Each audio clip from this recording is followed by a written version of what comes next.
Hi everyone, I've got something different and really special for you today. You may remember Sarita Sol, who I'm going to be sharing this conversation with, and I've had a couple of conversations on my channel. I remember the last one was called Walking the Eight, which a lot of you really practiced and enjoyed and got great benefits from. So for those of you who don't know her, Sarita Sol is a shamanic practitioner living in Aquitaine in southwest France. Her calling is really to enlighten others to their true healing and empowerment, words that really resonate with me, by really connecting to their sovereign and authentic self and to the earth and to source consciousness as well. So I went on a shamanic retreat last June with Serita. Absolutely loved it, and I'm going to be spending 2 years from the early April with Serita doing my shamanic training. So this is the shaman with whom I'm going to be doing the training, and it's a beautiful place that she lives in. Highly recommended. So, but today we're going to talk about something different because Sarita really wanted to share with us the mechanism of how we create our reality and really how we get to that 0 point as well. And she's very skilled in this. So, really, Sarita, I'll turn it over to you now to share all that you have around this subject, because it's so vital right now with the energies we have moving into all this Aries energy, the Aries equinox, which is exceptional this year for a whole new beginning, the biggest beginning humanity has probably ever had in terms of a launch back into our sovereignty, our connection, and really discovering who we truly are and shedding the old skin. And so I think there's nobody better to share some of these techniques with us than Sarita. So perfectly timed. Off you go, Sarita. Thank you, Pam, and it's lovely to be here. Okay, so what I wanted to do today was explain the mechanism of neutrality in reality creation. And I think this is really important because you've been saying, and so have many people, stay neutral, whatever you do, because this is only the beginning of quite a lot of let's say, darkness and unpleasant chaos and things coming to the surface to be excavated and cleared. And I think for a lot of people, it's really hard, and they understand that they shouldn't get sucked into it. And what I wanted to do today was really explain why and what it really, how neutrality really does affect change. And for me, neutrality dissolves reality. It actually collapses reality into a 0 point portal where something entirely new that has never gone before can be created. But in order to understand that, one has to know how reality is actually created. So that's what I wanted to explain. And it's kind of complicated. So I'm going to have to sort of go right back to the beginning and then explain. So please do throw pertinent questions at me if you feel you need to. So the first thing that we need to understand is how reality is created. And essentially, we are living in a light frequency and information holographic field. We are not in a we haven't been dumped into a reality that we are wandering around in trying to make head or tail of, or to change with our kind of material bodies. That's not how reality works at all. And I know that many of your viewers understand that reality is a reflection of your internal state, and I'm going to explain now how that is. So essentially, each one of us has around our bodies an electromagnetic biofield. And this biofield contains all of the information and crystallized information pertaining to your specific reality.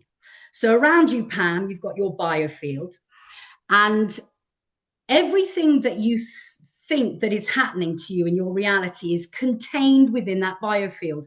And beyond that biofield, there is literally nothing. There is the void. So you are walking around in this kind of bubble of your own creation.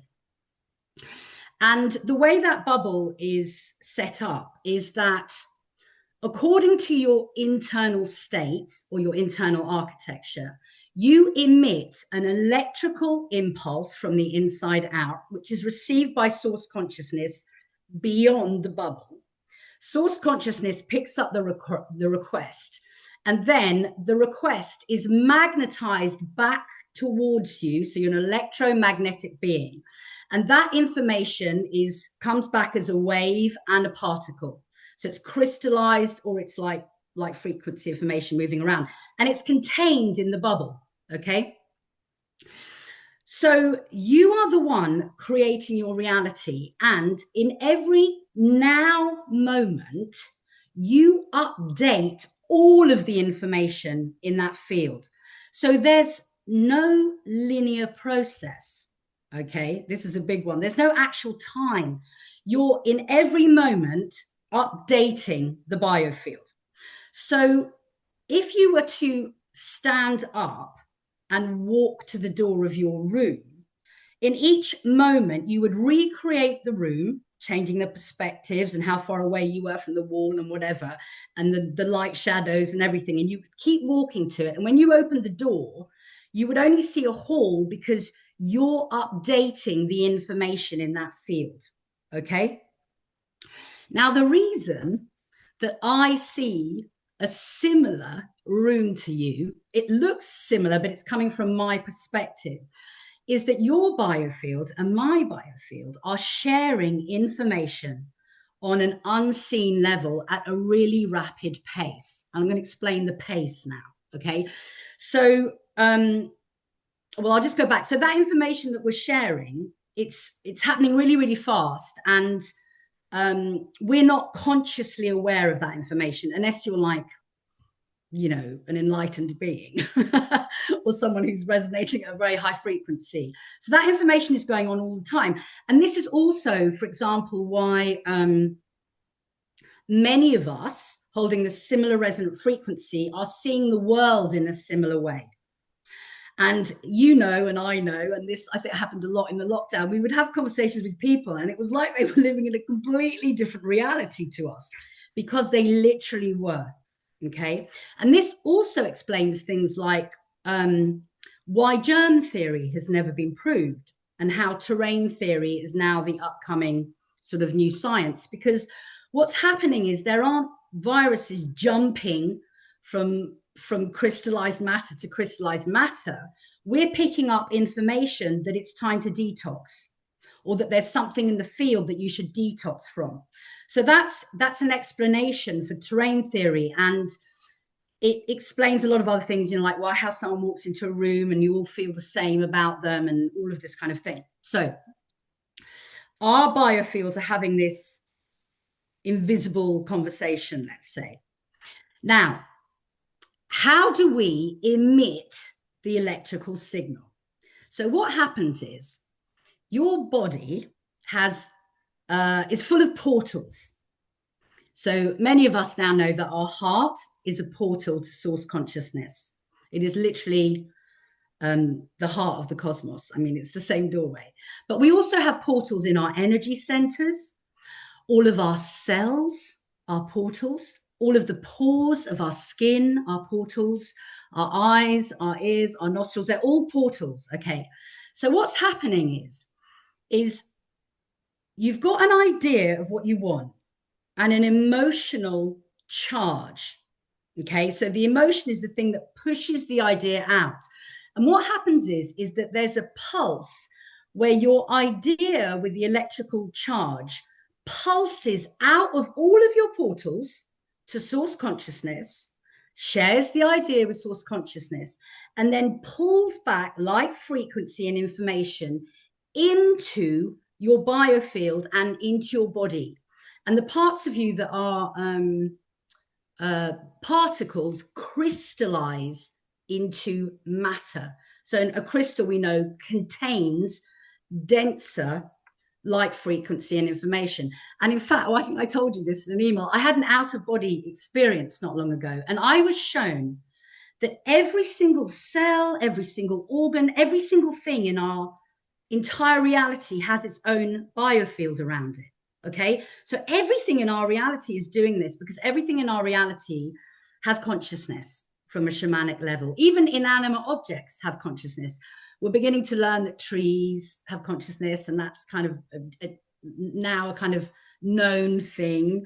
But did you know that your laptop has consciousness, and your desk has consciousness, and your car has consciousness? So everything has these fields around them. So what's happening is we're working at this pulse where we're connecting to source consciousness and calling back, crystallizing into form into our field, our reality. Okay, so that's how reality is created. And we have these ideas about what we want, conscious ideas. So, for example, we might say that we don't consciously agree with war. So, why am I seeing war in my biofield?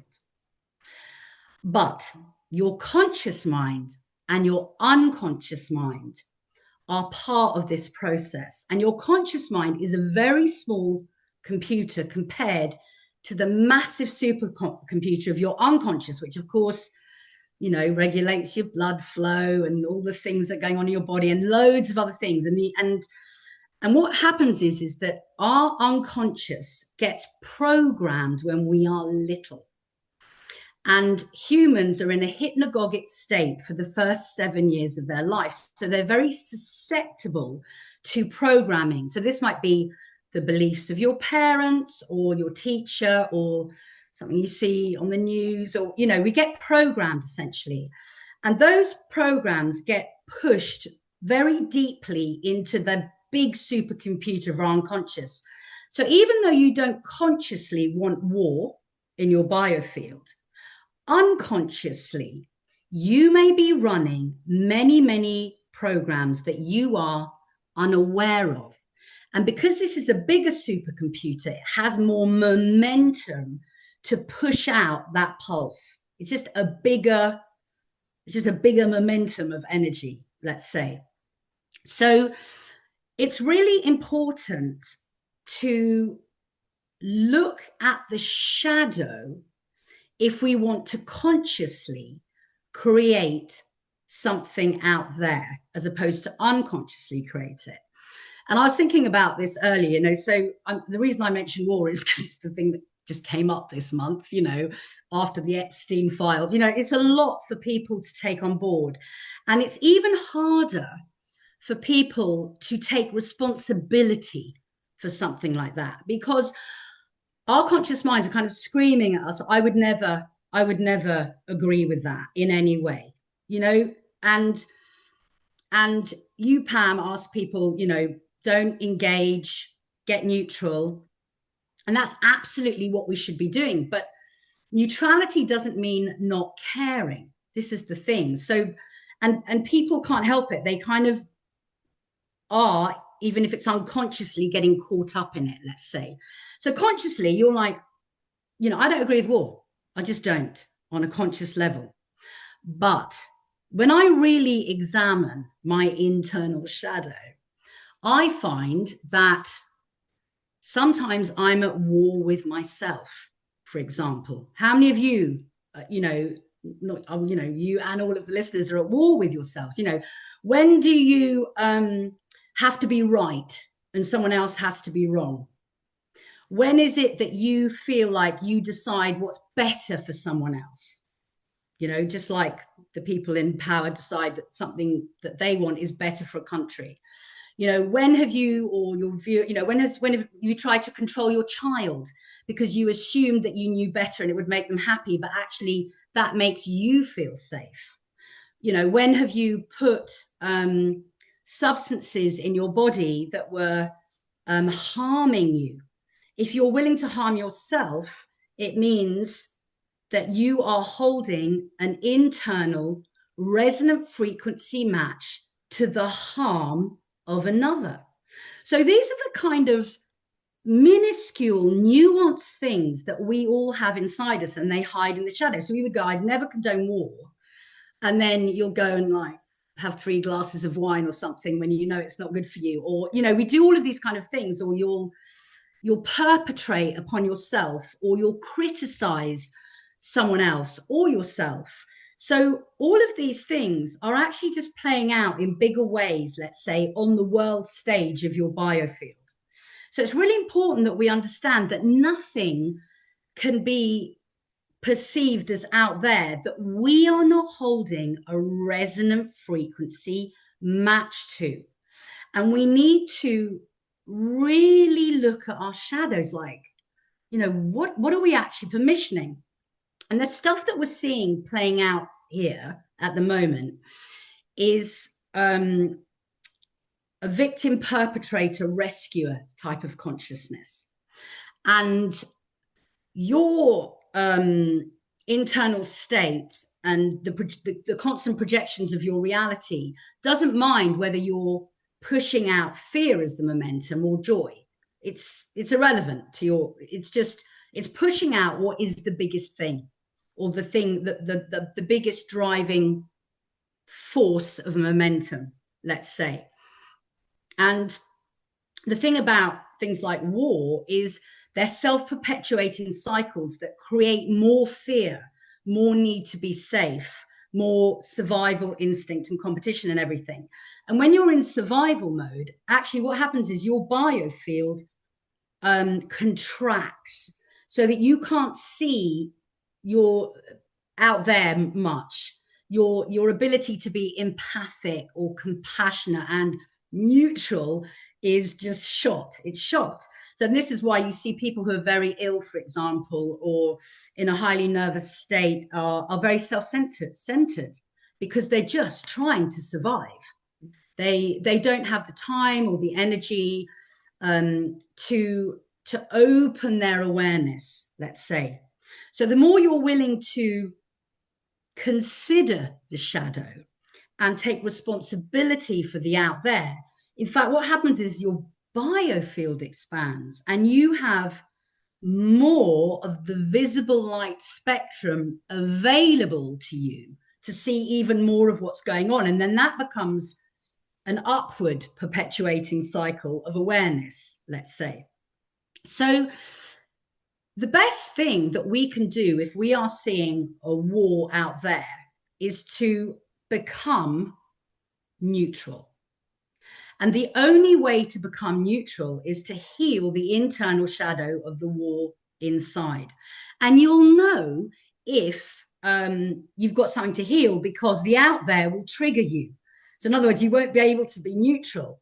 And so what you're doing is you're having this is what you talk about, Pam, you're having a reactive response. So what you're doing is, it's not that you're just energizing it or permissioning that war, you are part of creating it. Because if you have any type of need to control all of the things I've just mentioned, and that is what you're pulsing out there with a fear of momentum, you are actually part of the war that consciously you don't agree with. Yeah, you're literally in the act of that creation. Yeah. So I just really wanted to explain that, because I think people, even though they kind of know this, they don't really get how the process works. It's absolutely fundamental to understand that. So are there any questions so far, Pam? No, I really hear you. And I've often said, actually, we have to take collective responsibility in creating this, because if we're seeing it out there, we must have played a part in it at whatever level. So yeah, no, I'm with you. Yeah, I'm absolutely. And we still are playing a part in it. This is the thing. So like, if you decide you're watching the news, or even if you watch, let's say, horror movies, and you indulge in adrenaline hits, like, what is that projecting out there? It's not like peace, is it? So and I think all of us are a bit addicted to adrenaline because we've been kind of programmed that way. So that's the mechanism of creation. So once you clear the shadow, you can then look at something. So you could look at a disease, your relationship with someone, war, the Epstein files, whatever. You begin to look at it with neutrality. And so what happens in the mechanism of reality is when the pulse comes through, you're not coming from what was gone before. You are coming from, if you like, an empty vessel of infinite potential. And so as you emit the signal, always emitting the signal, that never stops, you then, in the void, have infinite choice to bring something forth that's completely new. And what also happens is you speed up the reality process of something new because you're not bound to the linearity of the shadow. Yeah. Do you understand what I'm saying? So we could just immediately. And I know that there are many people now, and I sort of feel like I'm one of them, really. I'm having a really great life. I know that lots of people aren't, and things are falling apart, and there's distortions and there's stuff, and I've got tons of shadow. I've had a really tricky month. But on the whole, I feel like because I do a lot of work on the shadow, and the people I work with do as well, we're beginning to be able to create realities that have never been created before. Mm. And I think this is pertinent and important because we are being asked, if you like, to ascend into a higher level of reality that we don't know. We don't know it. So I feel like we don't want to bring forth anything that has gone before. Anything. We've got to sit on that precipice of the 0 point and jump into the complete unknown, which is the void, and then make a choice that then comes back. And when so when you're neutral, not only do you get to choose something completely different, but your biofield is having this invisible conversation with the biofields of everyone and everything else, because we are a collective empathic species. But there's another completely amazing thing that happens when you engage in neutrality. And that is what you engage in neutrality with. So let's say you're having a complicated relationship with one of your family members, okay? And you do all the work and you heal the shadow. And suddenly you're in space with them, but you've hit neutrality. What happens is when you become neutral, you hold the thing, so the difficult relationship, let's say, in a container where it is allowed to be exactly what it is. So, in other words, you as neutral have no attachment to the outcome. You have no projection that you're putting into it. You're not being hit by anything. You can witness what's going on with absolute impeccability. So, in other words, you become completely present. What does presence do? It collapses time. Okay, so we've let go of the linearity even more. But also, what presence does is when you hold something in presence, it heals.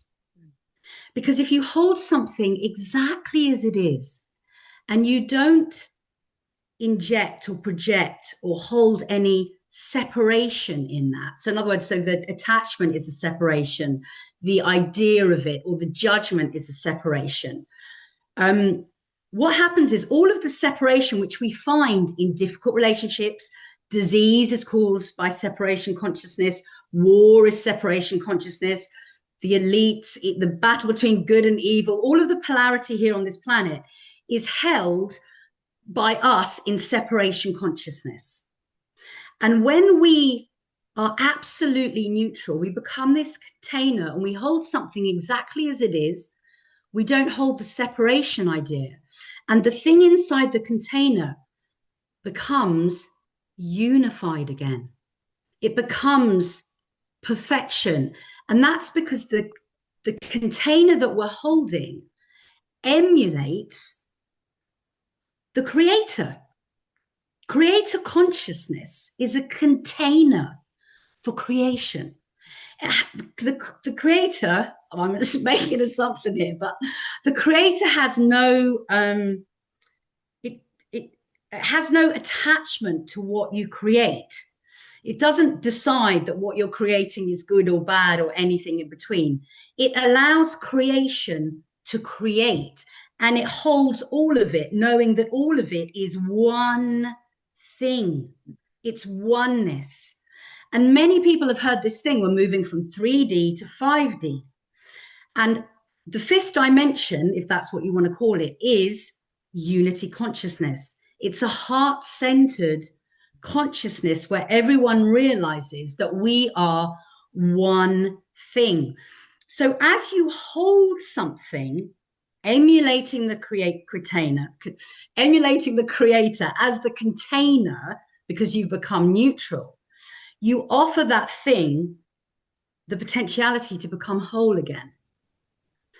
And that is what is needed right now, and what is the most helpful thing that most of us can do at this time, in my opinion. And I was talking about this with you earlier. David Hawkins wrote this book called Power versus Force. Great book. And yeah, it's amazing. That's one of my favorites, actually. And what he did was, he was a scientist and a mystic and a very enlightened man, actually. And he discovered that he could muscle test thousands of people from all different cultures and ages and everything all over the world, and ask them questions to ascertain truth.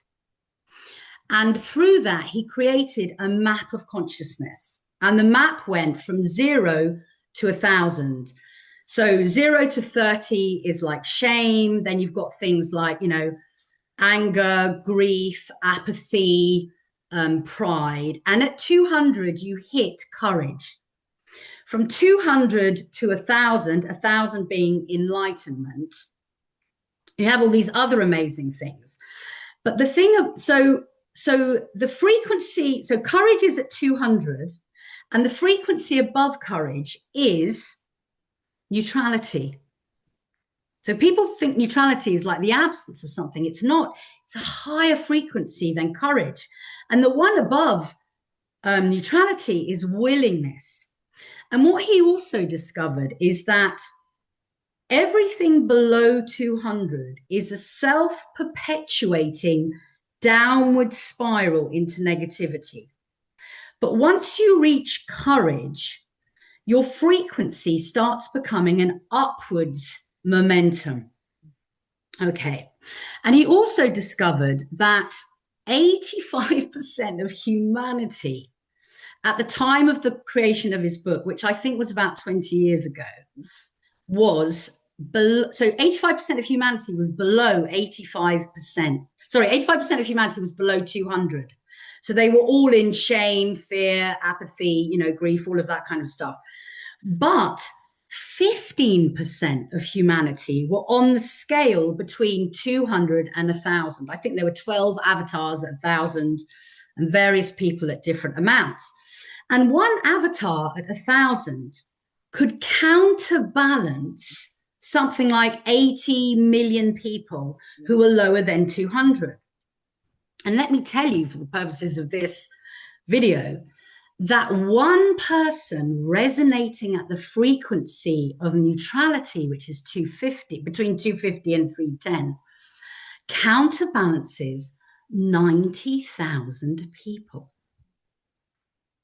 So each one of us, if we could hit neutrality, would offset 90,000 people. And in fact, when he, at the time of the writing of his book, for the first time ever, humanity had tipped as an overall into above the 200. So it had tipped to 207. I don't know what it is now. Okay. Because I would have to go muscle test all different people to get an accurate reading. But we went over the 200. And I think that's what we're seeing now. We're seeing this courage that is emerging. There's this kind of courage to, in my opinion, look at the horror of the shadow that we created. Yeah. We created it. So we've got this courage to now look. And we've got 15% of people holding everybody else up, and keeping the momentum going. And so neutrality is between 250 and 310. And I think if we can hold neutrality for long enough, we're then going to move into willingness.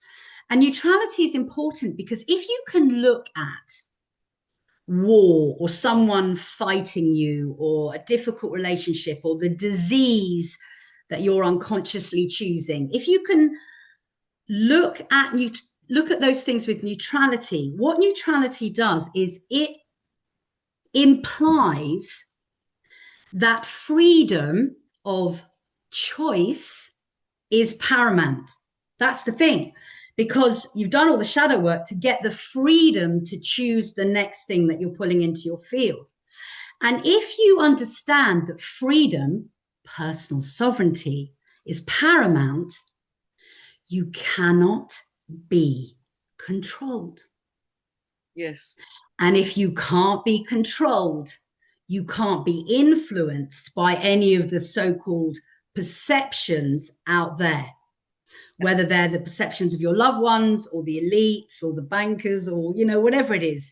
You can't be controlled because you understand who you are, that your freedom, that your personal sovereignty is the most important thing. And once you hit like 250, 310, you can't go backwards. And I'm not saying that we have to hold that the whole time, because your personal resonant frequency is always fluctuating in any given moment. And obviously we do get triggered and, we can't always maintain neutrality. But if we are striving for neutrality and we can hold that for long enough through this difficult and challenging period where all of this actually just horrible stuff is coming up, if we can truly hold that neutrality, we move into willingness. And willingness is the beginning of change. And so I feel like when I look at, most of the people I work with, my clients, when I can look at the comments on your YouTube channel or consider the people in my field, I think most of us are at this phase of having to practice neutrality. It'd be great if we were all like at 450 and being, joy and compassion. And we do have those frequencies. We are moving in those frequencies. But I think that for most of us, I think this is the phase we're in. And that's why I wanted to share this information, to show that neutrality is not some kind of, look away thing, or that reality creation is not some hopeful thing that happens out there. Is that we have to take ultimate responsibility in each moment for the creation that we are upholding. And I had a download, it was a few years ago now, but I saw that, so obviously we're in a kind of inverted matrix at the moment. And I call it the inverted matrix because there's like a frequency bandwidth where everything is just upside down. It's a hot mess. And I really saw that those of us who are aware of this are creating a new web of light around the earth. Yeah. And that biofield, we're always connected in that biofield to the sun. And the sun is a portal to the cosmos, and we're always connected to the earth. So those of us that are waking up and doing the internal work and we're aware of what's going on, we need to stay grounded in the earth, connected to the cosmos and the stars. and understand that the connection that we have is through, we're creating the web through our heart centers, which is this portal.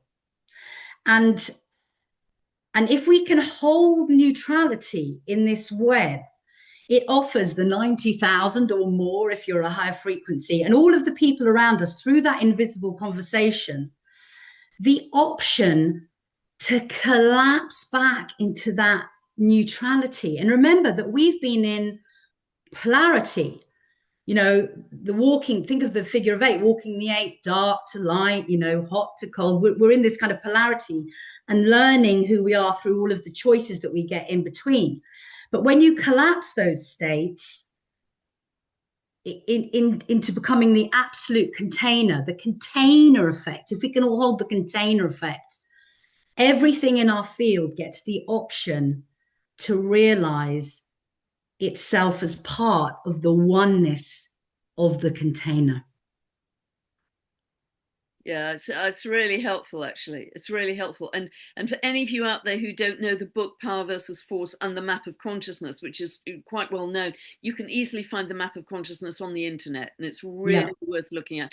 Because, yeah, as you say, Sarita, it's incredible. You know, tiny numbers of people, like kind of 1% of the overall population, can affect millions and millions of people at lower levels, because that effect of downward causation, higher frequency always affects lower rather than lower affecting a higher, is so incredibly powerful. So, you know, what you've shared is really practically useful. And it's interesting. I was just talking to somebody last night because I'm aware that there's several people I'm aware of or I know personally. I've got a good friend, and also I know Dr. Jude Currivan, who's a cosmologist, and Dr. Joe Dispenza can do this too. There are various people who are very psychically tuned in. You may be able to do it, but when you've got a very focused intention that you're creating something, those people can actually see an architecture of light beginning to emerge in the field, literally like lines on an architectural drawing in light. And if that person continues to hold that intention, it gets stronger. It almost is kind of building the house. But if that person has a moment of thinking, oh, I'm a loser, this is never going to work out for you, it's never, the whole light structure collapses. So we are literally creating with light in that way. Yeah, you are. So when you go into when the pulse goes out into source consciousness, what you're doing is you're sending a signal to the plasma, and the plasma, it kind of gathers and collects. Yeah. And then what happens is, which is amazing, it creates its own biofield. Yeah. And then you pull that biofield and it gets slower and slower and denser and denser. Obviously, it's happening fast as it collapses into your field, the field of your reality. But you see, this is the thing. I think people don't realize how important this biofield is. I mean, it's very hard to get your head around the fact that you're in a field and there's nothing beyond that. The out of your window is nothing really, apart from what you've created there. But once you can grasp that, you begin to understand it's all a reflection of your internal state. So really, the calling is to look at everything in your field. Is your field serving you and humanity, or is there something in your field that isn't? Are you being triggered? Go and look in your body to find the answer, because the answers are in here, because we are earthling and cosmic beings also. And I've had this conversation with you before. We're not going out there to ascend into fifth dimension. We're taking our bodies and our biofields with us. Yeah. And eventually, I think all of those biofields will just become lighter and faster, essentially, as we elevate in consciousness, and we'll still be in them. Yes, and that's the difference, isn't it? That we are taking our physicality with us. We're like antennae between heaven and earth. And, I so often say this is an inside job. Yes, You live yeah. from the inside out rather than the outside in, that we've been sort of trained to do. And it's interesting you're referring to the web of light, Sarita, because so many people report back, I started this idea of a free 15-minute meditation every night. and I think thousands of people, there's no tech, no Zoom, but thousands of people all over the world are doing that. And so many people report back this web of light that every time they tune in, the next evening or the next week or the next month, it's got stronger and brighter and bigger. And we are literally sitting at home on our sofas, creating that from the invisible to shift the Yeah. whole field, literally from for free, creating from the invisible to shift the entire field. I mean, Yeah, and it's literally is a web. Think of like string theory. I think that's where it's yeah, coming from. And I think the web is allowing, it's anchoring in the higher frequencies essentially. yes, So it's like you've got the inverted matrix web, and then you've got this new web around it, and then it's just really a matter of unplugging yourself, the electromagnetic aspect of you, and plugging in to this field that where it's easier to have that self-sustaining upward momentum of higher and higher frequencies. yeah, and I think that's exactly what's happening right now. I mean, there's surges of new light codes coming in. There are going to be some really big surges of energy coming in late March, early April. Really super powerful to kind of help us and boost all of this. But I think that's absolutely what's happening. We're building this stronger and stronger web of light, and the rest is just collapsing because it wasn't birthed from the frequency of love, so there isn't any energy left to sustain it. And it's energy, it's physics. That's why it's going to collapse. Because Yeah, we're no, absolutely. It's I mean, it's even like what like David Hawkins, it's a perpetual spiral downwards into annihilation, yes, essentially. yeah, Essentially, annihilation is at zero, isn't it? yeah, So and it can't self-sustain because we are, in fact, the lemniscatic flow of infinity. yeah. So we are self-perpetuating energy momentum of light. I don't really know what we are. Um, so it's tapping into that and and really realizing that we are made in the image of the creator, Yeah. and we get to have this multi-sensory experience where we are fractalized aspects of source consciousness, but at the level of neutrality we become connected to the unified aspect of source consciousness. So we really, it becomes integrated into the field of our physical reality. Yeah. Yeah, absolutely. And we really are, I think, I've called us the bridge generation because I really think we are, we are the bridge builders for this much more multi-dimensional experience that we're all moving into. But we've had all of our past in this life, certainly in many other lives, of the density and the contraction and the 3D-ness and the polarity and the judgment. But you're so right, Sarita, every time that we make a personal judgment on ourselves or someone else, we're feeding that war frequency. No, apps, this is the whole thing, and I just had like this whole thing going on in my jaw. I'll just tell you this quickly. So um, I had like poison coming out of my bone, and I'd had it for a while, and then I just started to get really ill, and I think it was precipitated by everything that's going on. And when I went right into my body, into the bone, I found that what I was holding in here, just where I project my speech, it had actually come from when I was 12, and I had contempt for my stepfather. Okay. And poor guy. Anyway, we ended up friends and everything, but I'd been holding this contempt um, from childhood. And when I really went into this contempt, so I'd had this contempt for a masculine father figure. And when I started to really trace, and it was in the structure of my being, in the bone of who I was. When I really traced it back, I was like, wow, am I holding contempt for paternal figures? How does that feed patriarchy and the contempt that patriarchy has for that?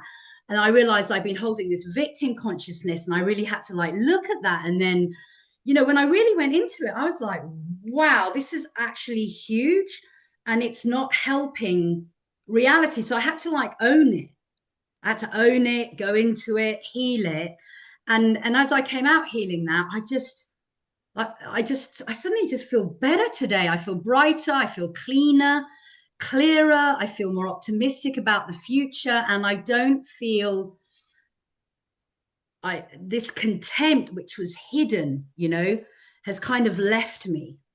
And that's going to allow me the next time something patriarchal comes into my field to be able to be more neutral about it. And so I don't feed it. Do you know what's fascinating is astrologically, Saturn is the father, Saturn rules the bones, Saturn rules the teeth, Saturn rules the body structure. And I don't know if this was a recent experience, but it's conjunct Neptune, which is toxicity. It's all, That's what's been happening to me for, like, I don't know, 2 months yeah, basically. yeah, And spot on, it spot just on. peaked three weeks ago. Yeah, well, it was exactly conjunct on February the 20th, except, but it's been, it's been hovering around for the last year or so. But also, if there was anything involved in that to do with drink or drugs or addiction or Yeah, anything, so he was an alcoholic. boom, So there Neptune. you go. But the thing is, we are Earth's children, and we are, as you always say, I can't believe you. Well, of course I can believe it, but of course we're completely affected by the macrocosms that are going on, Yes, and we've got to let go. I was like, oh, when before I came on here, I was like, oh, shall I share? And then I'm like, I'm not going to be ashamed of how I used to feel when I was little, and I'm going to share where I am, what's going on in my bodies. And the thing is, everyone I'm talking to is going through it right now. Even you mentioned it in your video. If you I yeah, think it was a few weeks ago, your body was telling you to change, yeah, and so you listen to it, and your body is part of the body of Gaia. yeah, yeah. Beautiful, beautiful, beautifully said. So, yeah, super healthy. Isn't that interesting about your teeth and your father, and that you can't make this stuff up, can you? But and the drink, Neptune, but Yeah, and the fact it's dissolving right now, because Neptune is also dissolution. The fact it's happening right now when they're conjunct, and this is at the point of pure potentiality to open up your choices from yeah. having So yeah, because neutrality is a dissolution of reality. exactly. It's just perfect. I mean, what you've been describing um, all through this, Sarita, is really the Saturn Neptune, because Saturn is 3D reality and the old structures and the patriarchy and all of that. And Neptune is dissolving it right now. That's why everything is cracking and appearing, and all the darkness is appearing, in order for us to build a more loving world that we're not going to build on rotten foundations. It's got to emerge. So whether it's within our body and our own programming, from childhood or whatever, whether it's in the world structures, it's the same. It's just fractalized. It's the same thing.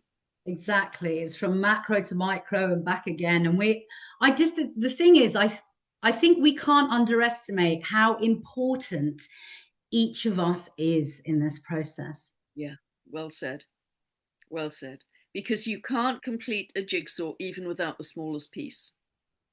Everyone has a special role to play in this, even if you think you don't. Your very state of being is a contribution. Your state of being is a contribution. And so anything we can do in any small day-to-day kind way, helping neighbors, etc., or really clearing out our own vessel, as Sarita's described so beautifully, all of that is contributing to this web of light, because we are moving at speed this year. I mean, the year of the fire horse, once we hit that Aries equinox, if you think it's been fast already, I mean, that's really go time. But it's like humanity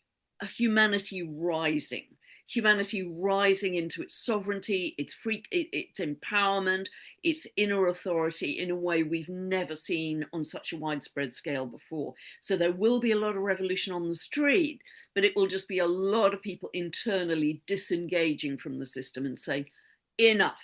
I'm no longer going to be part of this. So and the empowerment you've described is such a great kind of practical way to deal with our own internal processes as well. So it's been really helpful, Sarita. Thank you for letting me share that, Pam. No, delighted. And anything else you'd like to share, Sarita, before we close? I can't think of anything. Just keep going, everybody, and don't give up. And we are, we're really getting somewhere now. I mean, just talking about time, it feels like time keeps collapsing here and there. So we must be hitting 0 point moments of neutrality. And Absolutely. pat yourself on the back every time you're able to actually be neutral. You're affecting 90,000 people. Yeah, yeah, So, absolutely, absolutely. Even just for those few moments, absolutely. yes, And what's fascinating again, Saturn is linear time, and Neptune is dissolving that, which is why we're yeah, getting these time warps of time lasting forever or no time at all, or you've just driven along a piece of road and you seem to be driving along the same piece of road. Again, these time slippages we're starting to experience.